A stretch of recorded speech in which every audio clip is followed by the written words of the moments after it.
panguva ino vanhu vochiwana mukana wekunyatso kuudza these guys vari kuThe ZDF makunun'unu maudza mwoyo.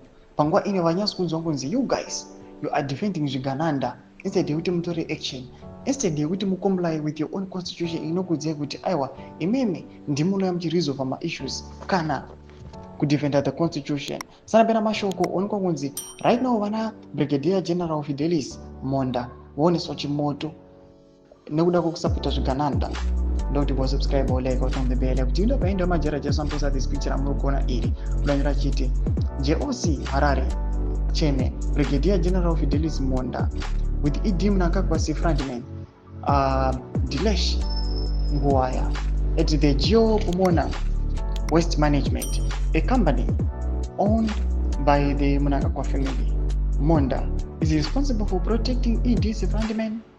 The end will be sweet bitter tererai kurira kwe haya ndo mashikuambira toko pana majara jesa chita aiwa the end yevakomana ava ichange ichinakidza. Vana kutona vanhu vanouya vachikomira kumisikina chiti mamwe masoja achitambura ichocho chichidya ari kachikondema chiti aiwa mamwe masoja tikuona kuti vari kupiwa ande vari kudya nhungu dzezvironda but vari kuonekwa kunzi vari kuuya vachidya vachifuta zvakanyanyisa vachita matumbu.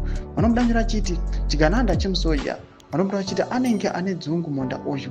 Vanopinda vachiti ko ndeipi mukoma long time maruva wena muna ruri kumhuriso majara jara. Vanopinda chiti chii chakadaro chinenge ngozi. Vanopinda vachiti captured nezvigananda vachikwaroitwa nemacitizens pamusoro pezviri kuitwa nemasoja panguva ino vachiprotecta zvigananda. Vari kuonekwa kunzi these are just a few individuals who are benefiting.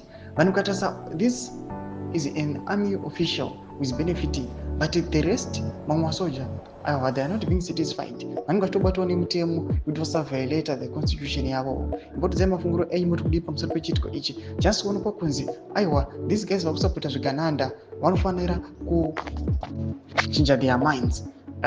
Mira nemutemo sezvichida mutemo. Just suppose as you can see mapictures anyazoratidza kuti aiwa these guys vanyatso kufuta vari kusimba upenyu huri kuendeka but the rest of the people they are suffering. Tudzai mafunguro enyu muri kudi pamusoro pechitiko ichi. Kunyangomesa section medu muzama mafunguro enyu. So subscribe or like, turn on the bell icon.